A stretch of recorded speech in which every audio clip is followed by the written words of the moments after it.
নমস্কার, আমি ডক্টর সত্যশ্রী ঘোষ। আজকে আমি আপনাদের সাথে একটা বিষয় নিয়ে আলোচনা করব। বিষয়টা এই সময় আলোচনা করা বা এই সময় আপনাদের সাথে কিছু বিষয় জানিয়ে রাখা মনে করলাম খুব প্রাসঙ্গিক, তাই এই বিষয়টা আজকে আমি বেছে নিলাম। আজকে আমি আপনাদের সাথে হিট স্ট্রোক নিয়ে আলোচনা করব। যা গরম বেড়েছে, যা চারিদিকের টেম্পারেচার, তো হিট স্ট্রোক তো মানে খুবই বেড়ে চলেছে। যাই হোক, জানেন তো হিট স্ট্রোক কেন হয় বা কিসের জন্য হয়? হিট স্ট্রোক কিন্তু শুধু সূর্যের আলোতে থাকলে বা অনেকক্ষণ ধরে রোদে থাকলেও হয়, এটা তো একটা কারণ। হিট স্ট্রোক কিন্তু মানে আপনার পারিপার্শ্বিক টেম্পারেচারটা খুব বেড়ে গেলেও কিন্তু আপনাদের মানে ক্লাসিক হিট স্ট্রোক যেটা সেটা হতে পারে। ধরুন কি হয় বলুন তো, প্রচুর ঘাম হয়, তার সাথে আমাদের খুব বডি টেম্পারেচার মানে একটা সময় হয় খুব পড়ে যায়, বা একটা এমনও হতে পারে আমাদের শরীরের যে সোয়েটিং মেকানিজম আছে সেটাও ধরুন একদম পুরো মানে ফেলস করলো, মানে পুরো সোয়েটিং মেকানিজমটা আপনাদের ফেলস করলো। তারপরে আমাদের মানে বডি টেম্পারেচার আস্তে আস্তে আস্তে আস্তে খুব বেড়ে গেল, মানে এত বেড়ে যায় সেটা মানে অনেকটা লেভেলেরও চলে যায়। তো কেন হয় হিট স্ট্রোক যদি বলি, এক তো বলবো মানে খুব মানে রোদে থাকা তো একটা কারণ, বা প্রলং টাইম সান এক্সপোজার থাকা তো একটা কারণ আছে। তার সাথে খুব হাই অ্যাটমসফিয়ারিক চেঞ্জ হয়, বা ধরুন বাতাসে আর্দ্রতা খুব হিউমিডিটি খুব বেশি থাকলেও হয়, বা ধরুন একটা জায়গা কোনো বদ্ধ ঘরে আমি অনেকক্ষণ ধরে রয়েছেন, অনেকক্ষণ ধরে কোনো কাজকর্ম করছেন যেখানে আলো বাতাস একদমই ঢোকে না, সেখানেও কিন্তু আপনার খুব মানে টেম্পারেচারটা খুব বেড়ে যেতে পারে। ধরুন আপনি এরকম অবস্থায় খুব মানে প্রচণ্ড রকম একটা টাইট ক্লোদিং, বা এমনি তো কাজ করার সময় মানে একদম টাইট ক্লোথ, গলা বন্ধ, হাত মানে একদম না বন্ধ, পুরো ফুল জামা কাপড় পরে আছে, বা ধরুন আপনি এই গরমে বলুন বা কোনো সময় হঠাৎ করে প্রচুর এক্সারসাইজ করে নিয়েছেন, মানে জিম গেছেন, মানে একদম হাই মাস্কিউলার, একদম জিমে যেগুলো আমরা করি ভারী জিনিসপত্র তোলা, এইগুলো অনেকটা হাই মাস্কিউলার এক্সারসাইজ করে নিয়েছেন। আবার ধরুন একটা হতে পারে, ধরুন অ্যালকোহল ইনটক্সিকেশন থেকেও কিন্তু আমাদের শরীরের টেম্পারেচারটা হঠাৎ করে বেড়ে যেতে পারে। বা যদি ধরুন মানে আমাদের কোনো একটা জন্মগত ত্রুটির কথা বলি, মানে আমাদের সোয়েট গ্ল্যান্ড, ঘর্ম গ্রন্থিগুলো যদি আমাদের জন্মগতভাবেই মানে অ্যাবসেন্স থাকে, তাহলে কিন্তু হতে পারে। বা ধরুন হিটস্ট্রোক, এটা এর আমাদের ম্যালেরিয়া বা নিউমোনিয়ার মতো জ্বর হয়েছে, তো এরপরে ধরুন আপনাদের হঠাৎ করে মানে ম্যালেরিয়া মানে ওই ফেব্রাইল স্টেট, মানে যে প্রচণ্ড টেম্পারেচারটা বাড়তে থাকে, তারপরেও কিন্তু আমাদের হিটস্ট্রোক বা হিট হাইপারপাইরেক্সিয়া হতে পারে। তো শুরু করি। মানে এটা কিন্তু আমাদের খুব একটা মানে এমার্জেন্সি সিচুয়েশন হয় যখন আমাদের হিট স্ট্রোকটা হয়। কেন বলুন তো, আমাদের যে থার্মোরেগুলেটরি মেকানিজম আছে শরীরে সেটা কিন্তু ফেল করে। তো কি হয় মানে হঠাৎ করে জিনিসটা হয়, মানে একদম সাডেন অনসেট, যাকে মেডিকেল ভাষায় মানে আমাদের ডাক্তারি পরিভাষায় বলতে গেলে একদম সাডেন অনসেট। আর কোন বয়সের মানুষ হয়? সমস্ত বয়সের মানুষরা হিট স্ট্রোকে আক্রান্ত হতে পারে, এর কোনো বয়স নেই। সাধারণত মানে মধ্যবয়সীদের বেশি দেখা যায়।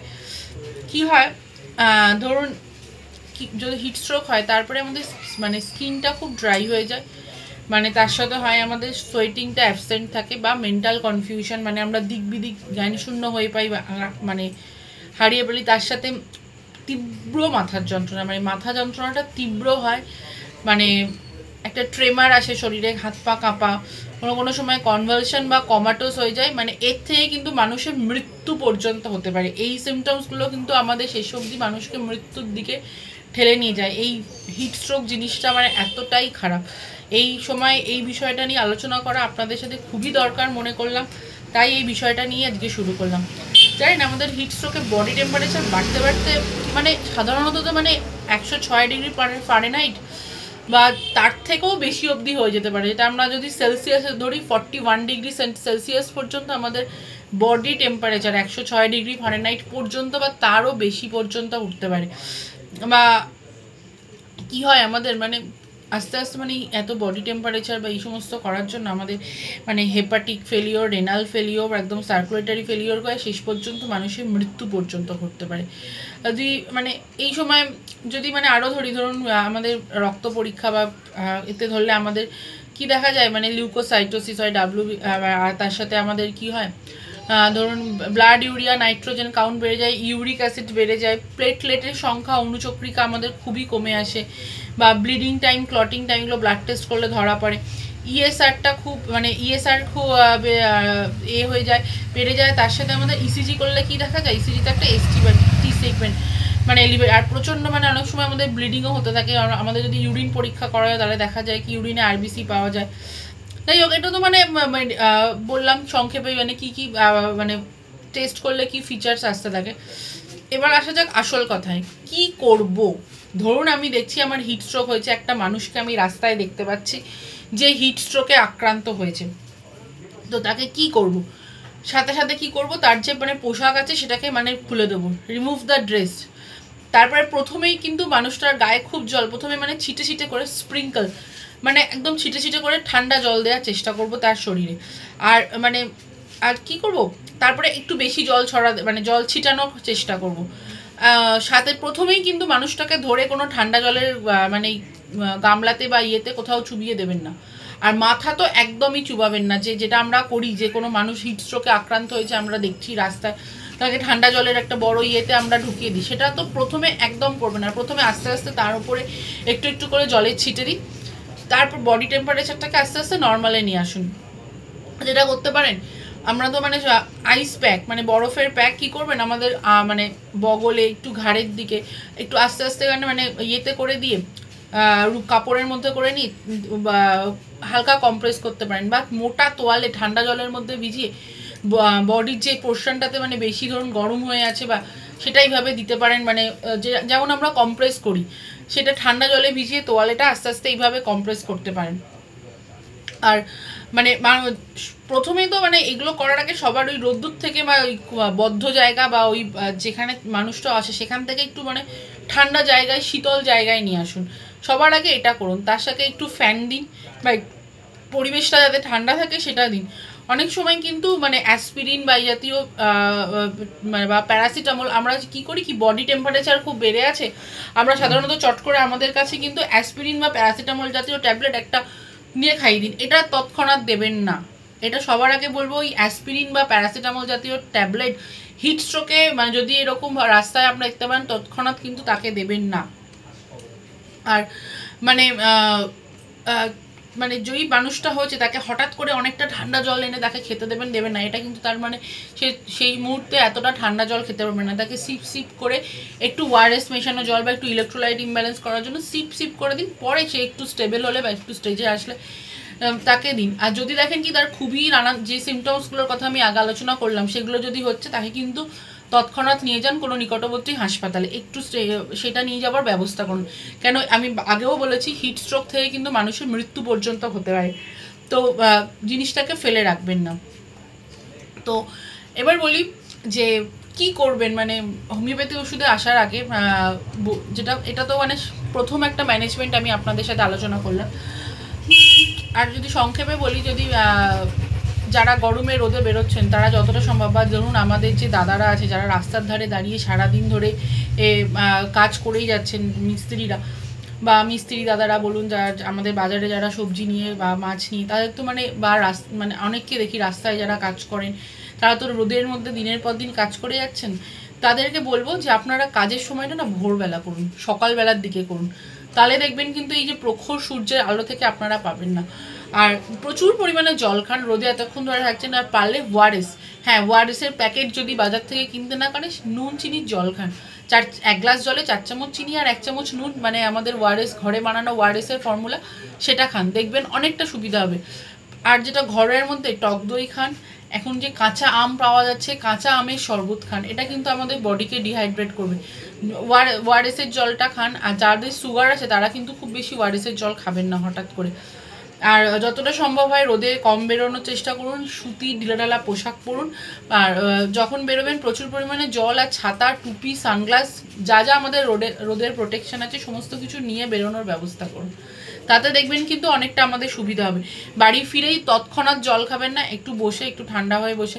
আর যদি আপনার আমাদের কিন্তু শুধু বাইরে বেরোলেই হিট স্ট্রোক হয় এরকম না, এখন আমাদের পরিবেশ দূষণের জন্য গাছপালা কেটে দেওয়ার কারণে আমাদের নিজেদের ঘরের টেম্পারেচারও কিন্তু খুবই বাড়তে শুরু করেছে। তাই বলবো যে আমাদের বাড়ির টেম্পারেচার করান, বাড়ির ছাদে একটু গাছ লাগান, বা যদি বাড়িতে যদি খুব গরম হয়ে থাকে, মোটা পর্দা বা যে ধরনের পর্দায় বা ধরুন বাড়ি কুলিংয়ের জন্য যা যা করার দরকার সেগুলো ধরুন ব্যবহার করে ঘরটাকে ঠান্ডা রাখুন। এই হঠাৎ কিন্তু দুপুরবেলার দিকে যে ধরনের টেম্পারেচার বাড়তে থাকে, মানুষ কিন্তু ঘরের মধ্যে থাকলেও কিন্তু হিট স্ট্রোকের হওয়ার চান্সটা থাকবে না, এটা বলা যায় না। টেম্পারেচার যে ধরনের বাড়তে শুরু করেছে। এটা তো গেল মানে কিছু ছোট ছোট টিপস দিলাম মানে ঘরের কিভাবে কি করবেন। আর ধরুন এবার যদি আসি হোমিওপ্যাথি ওষুধের কথায়, হিট স্ট্রোক থেকে যদি প্রথমেই বলি, প্রথম কিন্তু আমাদের গ্লোনাইন কিন্তু মানে এক্সেস মানে হিট স্ট্রোক, মানে ধরুন বাচ্চারা খুব গরম থেকে এসে রোদ্দুর থেকে এসে খুব অসুস্থ হয়ে পড়েছে, তীব্র মাথার যন্ত্রণা, মানে মাথাটা খুব গরম হয়ে গেছে, এই ওষুধটা কিন্তু মানে খুব অব্যর্থ কাজ করে। বেলাডোনা মানে প্রচণ্ড গরম, মাথা পুরো একদম মানে চোখ মুখ লাল হয়ে গেছে, থ্রবিং বার্নিং হচ্ছে। আরেকটা ওষুধ হচ্ছে আমাদের ক্যালিবাই, সমস্ত মানে complaints occurring in hot weather, এই গরমে যত রকমের এই ধরনের সমস্যা হচ্ছে সেখানে কিন্তু ক্যালিবাই খুব ভালো একটা ওষুধের কথা বলতে পারে। মানে আরেকটা অ্যান্টিমক্রুড কিন্তু দেওয়ার সময় মানে জিভ white coating on the tongue দেখতে হবে।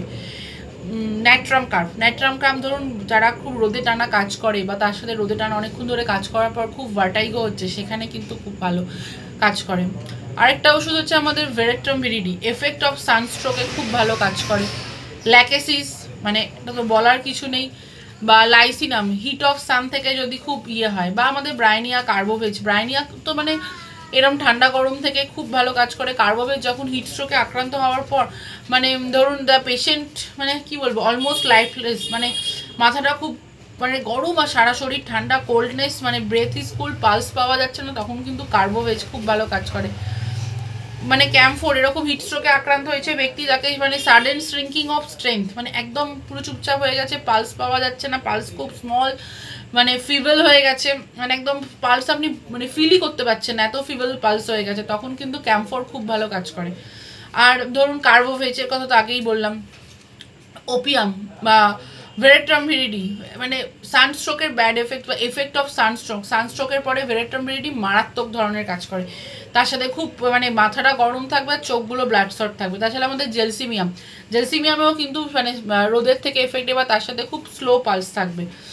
আর ক্রোটালাস একটা খুব ভালো ওষুধ, যদি এই আমি বললাম না হিট স্ট্রোকের পরে অনেকের ক্ষেত্রে হেমারেজ হতে থাকে, প্রচুর ব্লিডিং হতে পারে, ধরুন নাক দিয়ে ব্লিডিং হয়ে গেছে বা মানে প্রস্রাবের সাথে ব্লিডিং হচ্ছে, এটা কিন্তু হয় হিট স্ট্রোকের পরে, হেমারেজটা অনেকের ক্ষেত্রে দেখা যায়, সেক্ষেত্রে কিন্তু ক্রোটালাস খুব ভালো কাজ করে।